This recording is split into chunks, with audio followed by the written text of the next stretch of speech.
আপনাদের সামনে নতুন একটা ভিডিও নিয়ে আসলাম। এটা একটি বেসিং, এটাকে আমি ফিটিং দেব। আর এখন যে আমার হাতে আছে এটা কোরিয়ান পুটিং।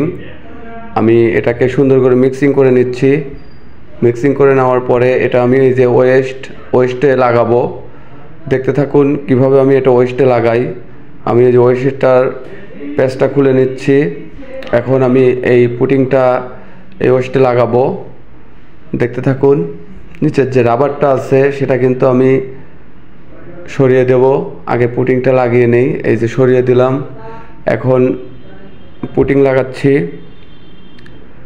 পুটিং লাগানো হয়ে গেলেই এটাকে আমি বেসিংয়ের সাথে ফিটিং দেব। এই যে দেখতে পাচ্ছেন, এই যে এখন আমি এটাকে ফিটিং দেব। ফিটিং দিয়ে তারপরে আপনাদেরকে আবার ট্যাপ ফিটিং করা দেখাবো, কিভাবে ট্যাপ ফিটিং করতে হয়, কিভাবে ম্যাজিক পাইপ ফিটিং করতে হয়। এই যে প্যাচটা দেখতেছেন, এটা ওয়েস্টের প্যাচ। এটাকে আপনার এই র্যানেস দিয়ে, বাঘা র্যানেস দিয়ে টাইট দিতে হবে। বাঘা র্যানেস দিয়ে টাইট দিলে এটা লিক হওয়ার সম্ভাবনা কোনো রকমই নাই। তাছাড়া আপনার হাত দিয়ে যতই টাইট দেন এটা আপনার অ্যাকুরেট টাইট হবে না।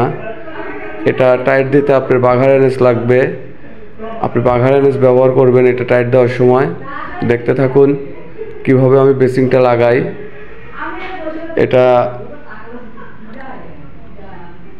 একটি ক্রিম কালার বেসিং। দেখতেই পাচ্ছেন আমি টাইট দিচ্ছি।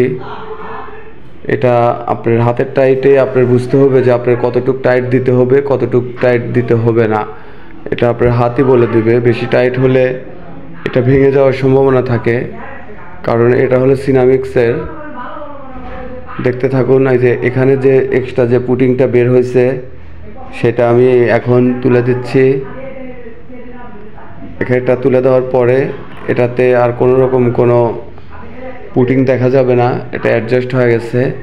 এখন আমি আপনাদের সামনে যে নিয়ে আসলাম ট্যাপ। এই ট্যাপটা আমি এখন লাগাবো। দেখতেই পাচ্ছেন কিভাবে আমি ট্যাপটা লাগাই। এই ট্যাপটাও যখন লাগাবেন এটাও অনেক টাইট করে লাগাবেন। আমি অবশ্য এই ট্যাপগুলো হাত দিয়ে টাইট দিয়ে লাগাই, তাই অনেক শক্ত হয়ে যায়। লড়ালড়ির কোনো ভয় নেই। বাড়িওয়ালা বলছে এটা এদিকে দিতে, তারপরেও এটা এদিকে না দিতে বললেও আমি এটা এদিকেই দিতাম। দেখতে থাকুন। এই আমি এখন এই যে ম্যাজিক পাইপ, এটা লিক পাইপ, এটা ট্যাপে লাগাবো। আমার লাইন আগেই করা আছে। এখন শুধু আমি এই বেসিংটা সেটিং দিয়ে আপনাদেরকে দেখাচ্ছি। দেখতে থাকুন কিভাবে আমি বেসিংটা সেটিং দেই। দাগ দিয়ে ওখানে ফুটো করে আমি আগেই রয়্যাল বোর্ড লাগিয়ে নিছি। এখন এই যে ম্যাজিক পাইপটা আমি লাগাবো। দেখতেই পাচ্ছেন এটাতে আপনার কিছুই দিতে হবে না। এটা এমনিতেই আপনার পানি লিক করবে না। দেখতে থাকুন কিভাবে আমি বেসিংটা সেটিং দেই। ওই যে দেখতে পাচ্ছেন পানির লাইন আমার আগেই করা আছে, এগুলো আমি আগেই করছি। এখন শুধু বেসিংটা সেটিং দেব। বেসিংটা সেটিং দিলেই আমার এখানে কাজটা শেষ হয়ে যাবে। দেখতে থাকুন কিভাবে আমি এটাকে সেটিং দেই। দেয়ালটা তেমন একটা ভালো না, তাই আমি এটা অনেক কষ্ট করে লাগালাম আর কি। দেখতেই পাচ্ছেন এই লিক পাইপটা লাগিয়ে দিচ্ছি।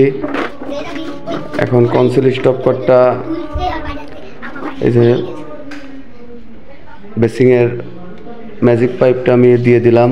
এখন এই যে পানির লাইন দিয়ে দিলাম।